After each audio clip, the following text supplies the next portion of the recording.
প্রিয় দর্শক, আসসালামু আলাইকুম।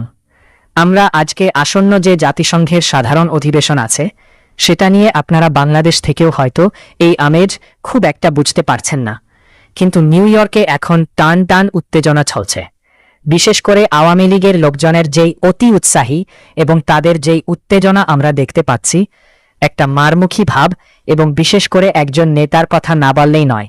শামীম ওসমান নিউ ইয়র্কে এসেছেন এবং নিউ ইয়র্কে আসার পর থেকে তিনি বিভিন্ন জায়গায় তাদের দলীয় নেতাকর্মীদেরকে নিয়ে এখানে উস্কানিমূলক বিবৃতি দিয়ে যাচ্ছেন, এবং আমরা সেখানে কিছু কিছু জায়গায় অপ্রত্যাশিতভাবে বিএনপির কিছু লোকজনের সাথেও তাদের খুব কি বলবো যে একটা সৌহার্দ্যপূর্ণ একটা সম্পর্ক সহাবস্থানও আমরা এখানে দেখেছি।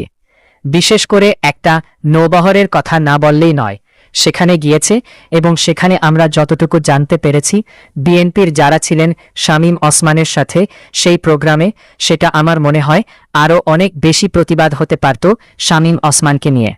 যাই হোক, আমাদের আজকের আলোচনার বিষয় হচ্ছে যে 21 সেপ্টেম্বর থেকে 28 সেপ্টেম্বর প্রধানমন্ত্রী তারেক রহমান যুক্তরাষ্ট্র সফর করবেন, এবং সেই সফরকে কেন্দ্র করে আওয়ামী লীগের লোকজন এ পর্যন্ত আমরা সর্বশেষ যতটুকু জানতে পেরেছি 11টি জায়গায় তারা যুক্তরাষ্ট্র পুলিশের কাছে অনুমতি নিয়েছে তাদের যে বিক্ষোভ জানানোর জন্য।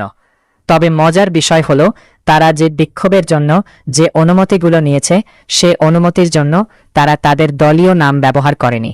তারা বিভিন্ন ধরনের মানবাধিকার সংস্থা, বিভিন্ন রাজনৈতিক সংস্থা, এমনকি আমি যতটা শুনেছি যে সংখ্যালঘুদের নামেও তারা সংগঠন খুলে এখানে কোম্পানি খুলে তারপরে তারা পুলিশের কাছ থেকে অনুমতি নিয়েছে, এবং সেটা নিয়ে তাদের ভেতরে ভেতরে যে প্রস্তুতি সেটা কিছুটা কি বলবো যে ভায়োলেন্ট হওয়ারও আশঙ্কা করা।